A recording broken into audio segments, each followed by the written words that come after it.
for less, but for a higher return in Japan. Thank you, Mike. I think that is quite a good picture. So I'd like to take my next question to Mr. Hori again. How has your experience in investing in Nepal been?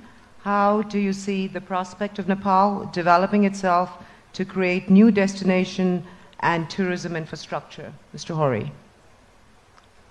Thank you for your very difficult question, Sagi. First, if I talk about the investment, I mean hotel investment, which I mentioned, then it takes 2 nights, 3 nights, long time. So I explain very simply.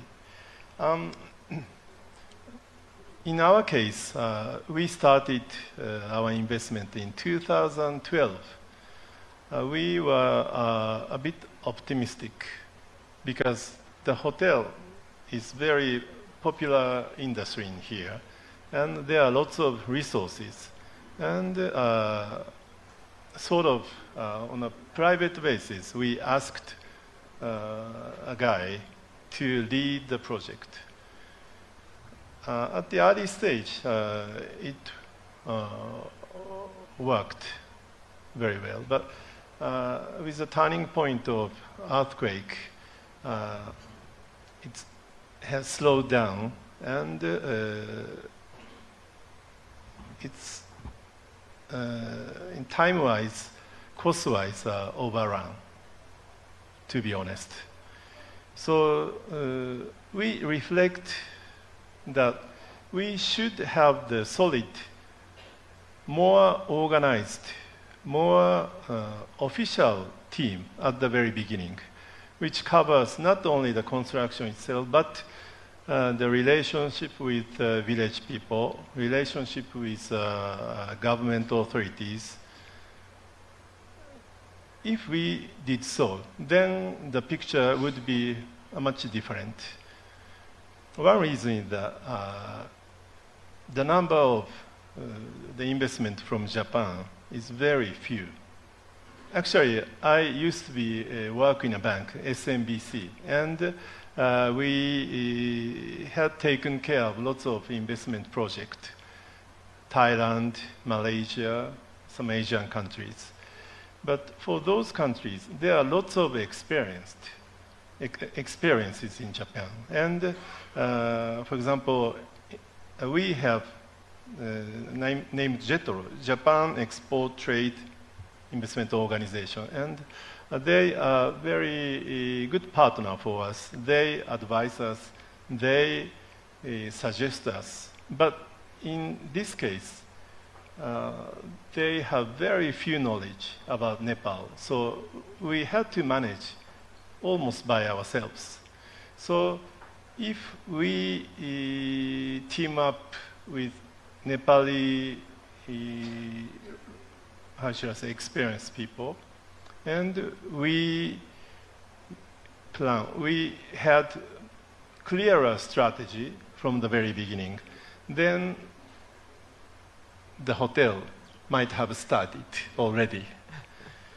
So from this point, lots of secret information we have. So let me stop at this point.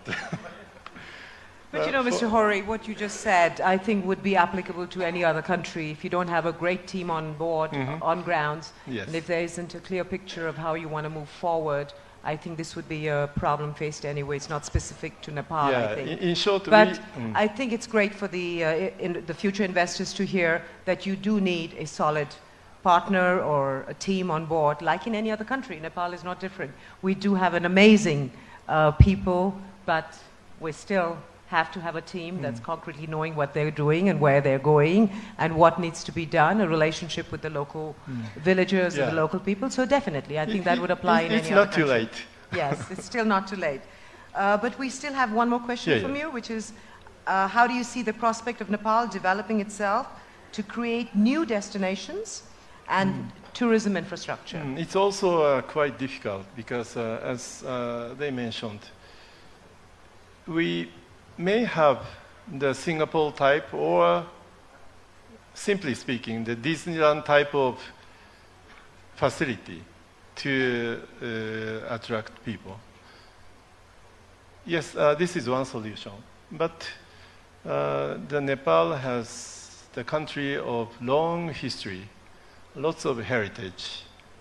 It's not the same as some other countries in Asia. So what I want to say is, the important point is to preserve the uniqueness, tradition, identity of Nepal. Now, of course, things is not so simple. So blending or mixing the, how should I say, the very modern tourism strategy together with the sort of very conservative traditional approach, then Nepal will become more fascinating countries, I think. Thank you, Mr. Hori. I think you've touched on a very deep subject where you use the word identity, and I think that's something very close to the heart of all Nepalis, that we keep our identity as we go along in development as well, and keep that in mind in all our projects. So I think that's a great point that you brought forward, that we have to remember, the government has to remember, us in the private sector as well, that we keep encouraging and having projects that does not, in any case, in any way, come or take us away from the identity of a Nepali person, which is so unique and for which we are actually admired for which we are loved for, and for which we are recognized for. So thank you very much, Mr. Hori. Thank you. I'd like to move to Professor McCartney. Professor, the question to you is, given the fact that Nepal is a sacred place for Hindus and Buddhists, how do you see the prospects of developing Nepal as a mecca of spirituality and peace? It's a very good question, and actually I'd like to go back to a Kik hero here who said a very interesting point when before he came to Macau, he asked his children and his wife, what's your impression of Nepal? This is called brand perception, and to me it's a very important part. You can say Nepal is this and this and this, and you can put it on your slogans, you can go out to, but is it believable and valid? And how people perceive.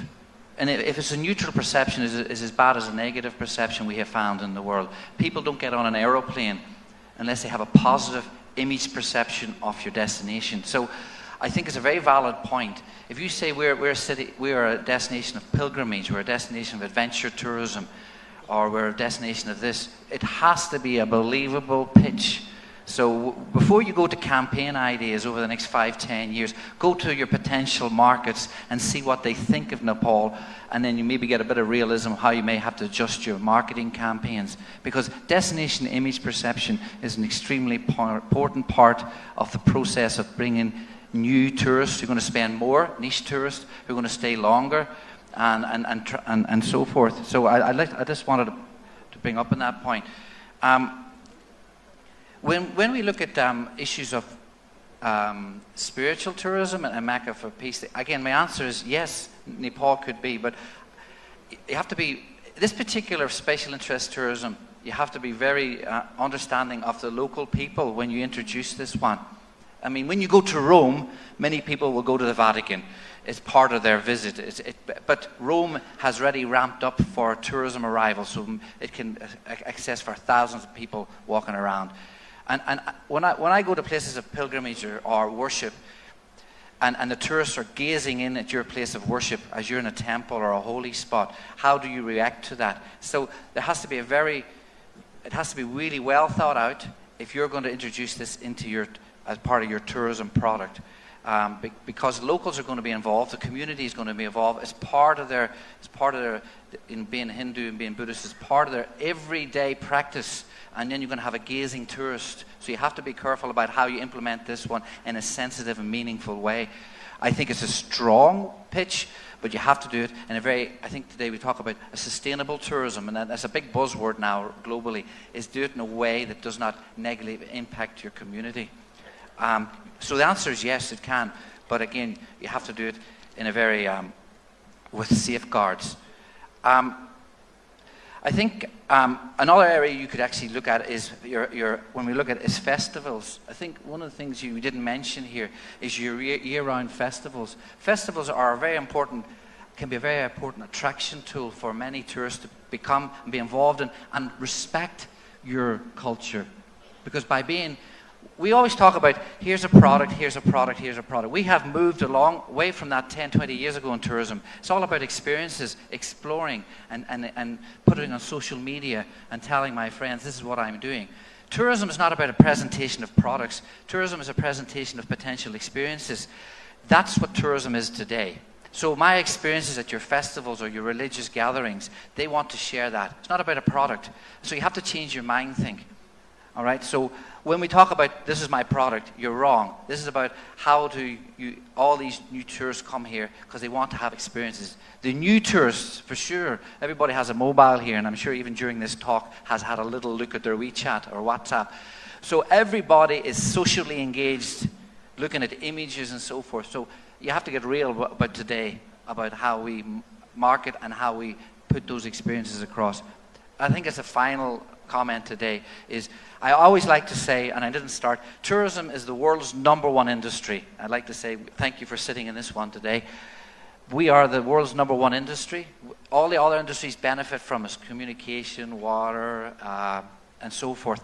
The clothing, small organic farm that provides fruits and vegetables, and so forth to our restaurants. So we are a very important part of how Nepal will go forward in the future, because multiple other industries will benefit by your success. And I also like to say today, some people come over to me, they're downbeat, say, you know what, our airport, our infrastructure, I know I've traveled around Nepal, and I say, yes, it's a bit of an adventure at times, beyond the adventure tourism bit, the actual infrastructure is adventurous. But I don't say be downbeat, because I've seen lots of positive energy here today and lots of positive, upbeat sentiment. But coming back to my point is, you have to really start actually implementing some of these points. And thank you for having me. Thank you, Professor. And I think your point is right, that we've got to be very sensitive towards our local sentiments of when we're talking about religious tourism. But here I think our government and we are talking about pilgrimages, so that's already to do with the locals being integrated into that. And with Lumbini, I guess it offers itself additionally on spirituality and peace, to be a haven for peace and spirituality. And I just want to add here, I don't know how many of you know, that Lumbini has been the birthplace of, well, there have been 4 Buddhas born, of which we are very familiar that Gautam Buddha was born, but apart from him, we have proof that 2 other Buddhas were born there. So, and as to my knowledge and what I've learned from a small age, we human beings do not choose and decide where we get born, but the Buddhas choose which part of planet, which area they would be born, whose womb they would be born from. So it must have some sort of a meaning why 3 Buddhas choose to be born in an area which we call Lumbini or the Greater Lumbini. So that has a meaning, and I think Nepal has this in its geographical area, and I do believe it does not belong to Nepal privately, it belongs to the world, to humanity, and I guess here's a scope in Lumbini for international investors, domestic investors to take this opportunity to invest there, but in a sustainable, responsible, and respectful way. So I think, thank you. I think with that we've come to some sort of all the questions, but then we still have. So I'd like to say thank you first to my panelists, but then I want to take this forward to the audience. We will take some questions from the audience. So if there are any questions to any one of my panelists or to me or to the CEO of NTB or even to the chair, please. Yes, please. Can we have the mic? And I think on behalf of the moderator also, I'd like to request to kindly keep the questions to the questions and not on remarks, because we're running short on time. And if you may direct your question to one particular person, that would be really great. honorable speakers, ladies and gentlemen, my name is Abbas. I am honorary consul of Nepal in Sudan. I consider myself as a Nepali while presenting what I'm going to say. I am a director of a Salam Bank. A Salam Bank is registered in Sudan. There are other two Salam banks, one in Algeria and the third in Bahrain. The majority shareholders of these banks are from Gulf area. Being a director of the Sudanese bank, among 8, those shareholders who are initially directors in the board of directors from the Gulf, and they have money, and they are ready to invest, and this will be directly to Mr. Joshi with tourism or through tourism to construct a very high standard hotel or series of hotels through their companies, through their know-how, through their ability. If you have ready, complete plans for an hotel or series of hotel, I'm ready to take them with me, and they will start constructing immediately so as to catch Mr. Hori. Thank you very much. Thank you, Mr. Abbas. I think that's very encouraging, very, very optimistic, very positive. But I am sure Mr. Deepak, he has shown us and listed a whole lot of the different projects we have, and I know that there are a couple of hotels there, so after the session, I'm sure we can hand over these projects, and I think they have even more detailed plans within that. Thank you so much, Mr. Abbas. We'll be able to take in 2 more questions because we'll have to wrap up after that. So if anyone else has another question. All right, we have one more question there from the gentleman. Can we give them the mic, please?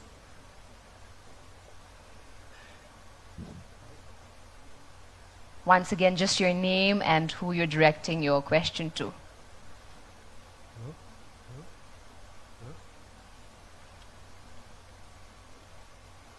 After him, we'll take one last question, and then, all right, one last question, and then we're wrapping up.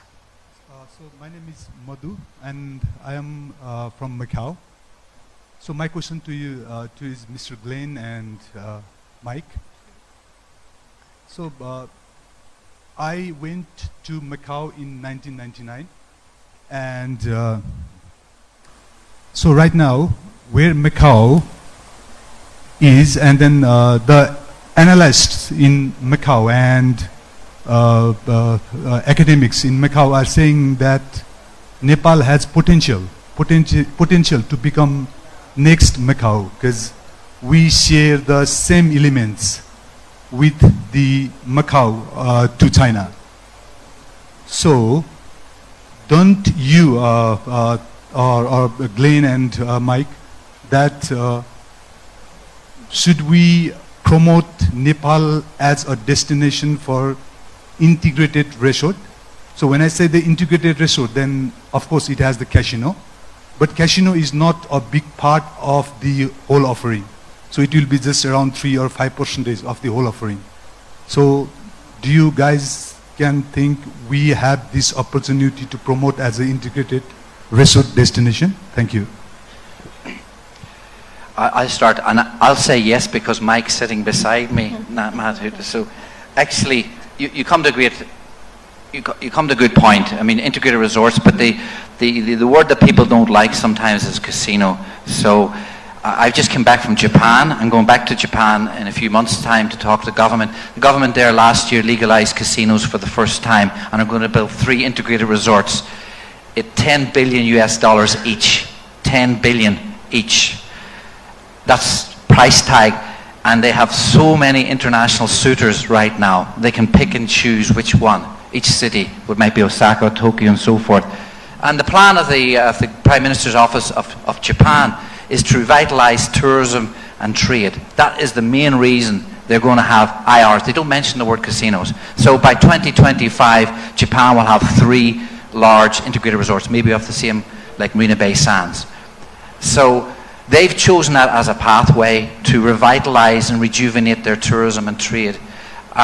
Singapore also, for 2005, they didn't have casino legalization. They made that big leap of policy making because they wanted to stay competitive in the region as a leading tourism and MICE destination. And they knew that they had to have a integrated resort setting. So there's argument for an integrated resort setting. It's playing out in the Philippines, it's playing out in Vietnam. So there's many locations.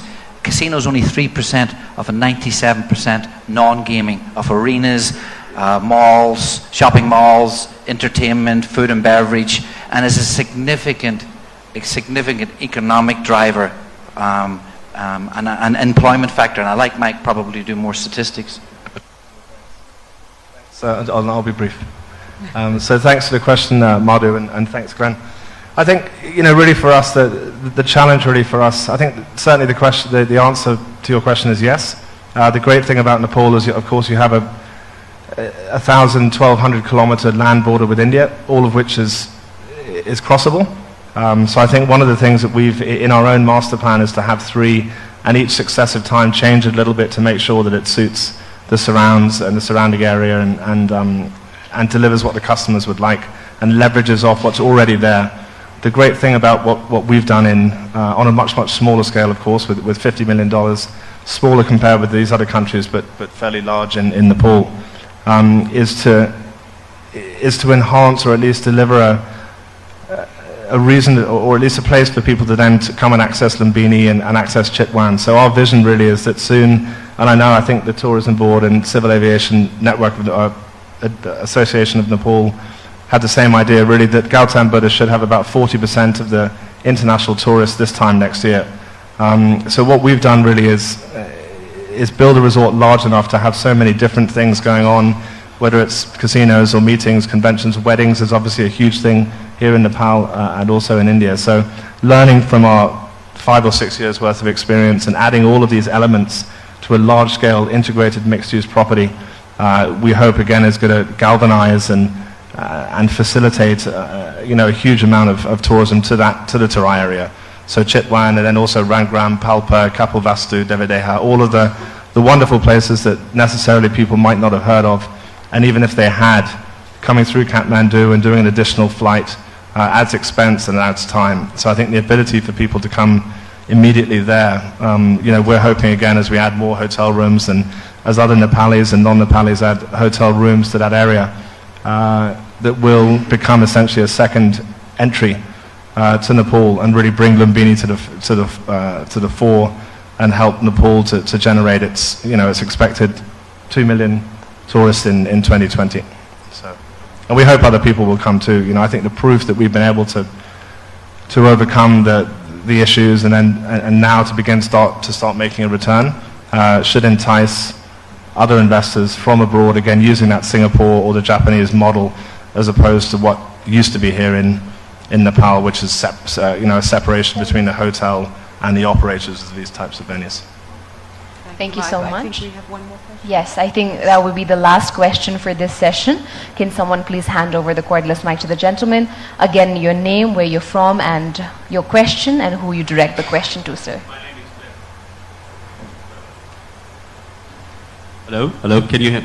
My name is Behzad Misai. I'm representing the Hong Kong General Chamber of Commerce. I'm coming from Hong Kong, neighbor of Macau. We have probably had visitors from mainland China, about 50 million last year. So including the foreign visitors, probably 80 million, and we're only 7 million people in the city. You can see how much capacity and how much job has been done to create infrastructure for accommodating 80 million in the city. My question go directly probably to all panelists, because now the Asian travelers are normally looking at one journey, multiple destination. They don't want to stay over, let's say, 1 or 2 nights in one single hotel. They want to go multiple locations. Like, for example, we have these Great Bay Area happening in Hong Kong, Macau, and 9 mainland cities in the Guangdong. It's actually, if the tourists come, probably they want to stay all these 9 cities, every city is 1 night, at least for experience. Do you think Nepal can actually develop or take advantage of this concept? Let's say one journey. I'm come from Hong Kong, right? So I want to go to at least 5 destinations in the course of 5 days. Do you think it's possible, or if it is, what would be the challenges? Thank you.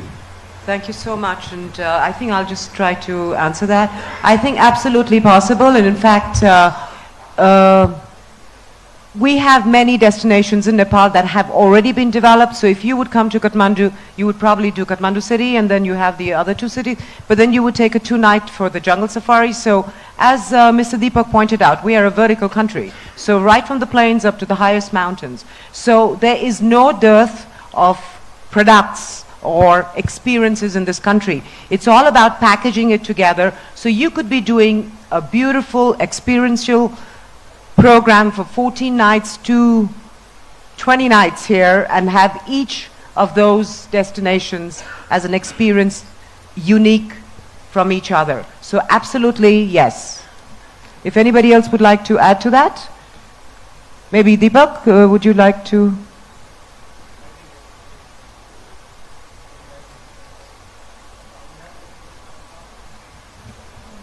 We are going to promote through this Visit Nepal campaign like that Nepal is for lifetime experiences. And that lifetime experiences encompasses many variety of activities. And as you mentioned, we are also promoting Nepal as a one vacation, many holiday breaks. So that kind of variety of activities we have, and we are going to promote it that way. Thank you. Thank you so much. I think that's been an amazing question and answer session. And I do hope that, however, that this will be a start of your engagement with tourism development in Nepal. As for one, for whom tourism has been the lifeblood of my family, for 2, and now with 3 generations, I am grateful to have had this opportunity to hear and learn from all your extensive experiences. Nepal is blessed to have such extraordinary potential as this panel and these question and answers have so generously shown, for developing destinations for recreation and pilgrimages. I hope that each and every one of us will continue to try and make these potentialities into realities.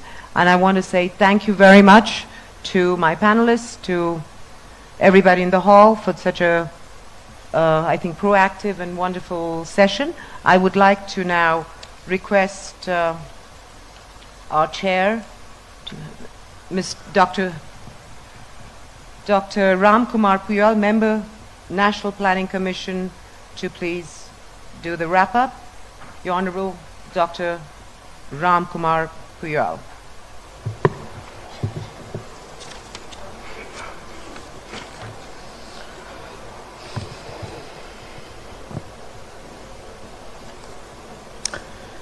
Excellencies, distinguished panelists, delegates,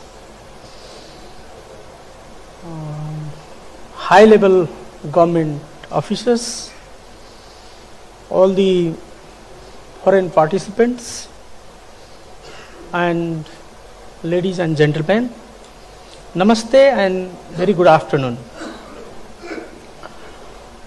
I am very much pleased to be here in this very important event this afternoon, and very much delighted to have a very wonderful discussions and insightful as well as commendable remarks and suggestions made by our very scholarly distinguished panelists.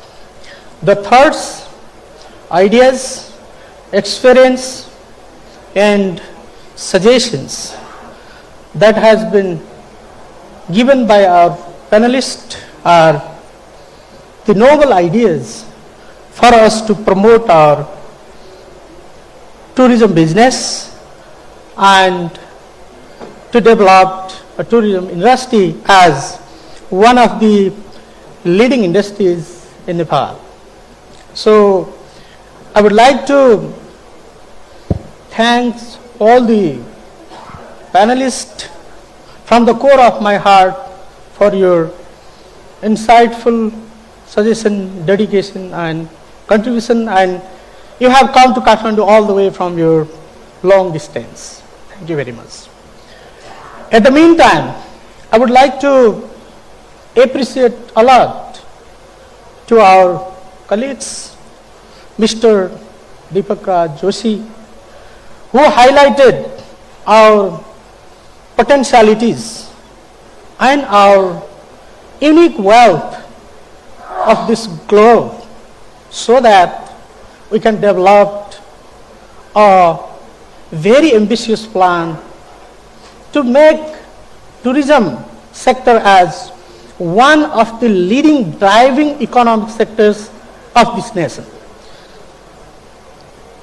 At the meantime, I also would like to thank all the participants, those who made a very high curiosity to know something better, something changeable, something transformative ideas if there is anything from our sides. So we made an attempt to, our panelists made an attempt to answer those questions. So I thank you all once again. In fact, it is true that Nepal has very rich spiritual and cultural heritages with natural beauty that makes it as one of the most naturally beautiful countries in the world. That attractions includes Nepal's rich history, old heritages, sites, museums, temples, fame as a birthplace of Buddha, wildlife, ancient traditions, culture, and ethnic diversity, as well as Nepalese themselves, who are most spiritually minded, value their guests and culturally rooted. In fact, tourism in Nepal is a very growing business. Nepal welcomed nearly 1.2 million tourists in 2018, and the growth rate of tourist arrival has been consistently increased by 40% in 2016, 25% in 2017, and 25% in 2018. So it has a goal, the country has a goal to welcome 2 million tourists in 2020, and the government long-term plan has envisions to invite around 3.5 million tourists within next 5 years. So it is the fact that government has given the foremost priorities for the development of tourism sectors in its periodic and long-term vision as well. The government of Nepal has a national vision of tourism development and has been planning accordingly to support this increasing interest and investment in tourism from the private sectors as well. As spoken by our panelist, and panelist has raised some questions about public policy mechanism and master plans about tourism sectors. The government now has made an enabling environment for the tourism investment, in which we have been also drafting the economic, social and environmental policies guidelines for the ownership, location and internalization of the activities of these sectors in Nepal. It is the fact that government has clearly identified tourism as being fundamentals to Nepal's economic growth by envisioning quality tourism services as one of the key drivers of economic transformation. At the initial stage, government has initiated promoting the tourism sectors to generate the growth. Later, government has planned to invest more to accelerate the growth, and after few decades, government has a huge plan to invest more to sustain that business in Nepal. So, the first and foremost things to work with us is to invest in tourism sectors. If we can't generate more production, the growth rate and GDP cannot be achieved. So we have a high target of achieving the growth rate, that is around 10%. So to achieve that growth rate also, we need to promote the tourism sectors. So I believe that private sectors can be much more creative in conceptualizing the new ideas, tourism products and services, in addition to what has already been presented in the, by our colleagues. Though this valuable platform, through this valuable platform, on behalf of the government of Nepal, I commit to supporting the realization of these ideas and investment from the private sectors, both foreign and domestic alike. With a strong commitment, Government of Nepal welcome you with open arms to explore opportunities to invest in the tourism sectors in Nepal. We assure you of all the necessary help from the government as appropriate. The discussion in this panel session as well as the participation at this summit itself indicate the deep trust that international and domestic investors have placed in Nepal, its potentials. Finally, I would like to thank once again to the panelists, delegates, and all the participants for making this event a success, and I wish you all a very nice and happy stay in Kathmandu. Thank you very much. Thank you very much, Honorable Chair. Tourism is definitely one of the largest industry in Nepal and amongst the biggest source of foreign exchange and revenue. Nepal is also definitely more than mountains and does cater to a wide range of tourists with small, medium and large pockets. I also hope that your tickets back home are not scheduled for day after and you do utilize this time and this opportunity to explore our vibrant city and our beautiful country, Nepal. This time you're here. I hope that Nepal will be a wonderful experience for you, and next time around when you're visiting Nepal, we'll be able to pleasantly surprise you with the transformations that we have made in this industry. So thanking our chair, our wonderful moderator, our presenter and all our panelists, I would now like to request and invite on stage Mr. Kedar Bahadur Adhikari, Secretary, Commerce and Supplies from the Ministry of Industry, Commerce and Supplies, to kindly join us on stage and present a token of appreciation to the session chair.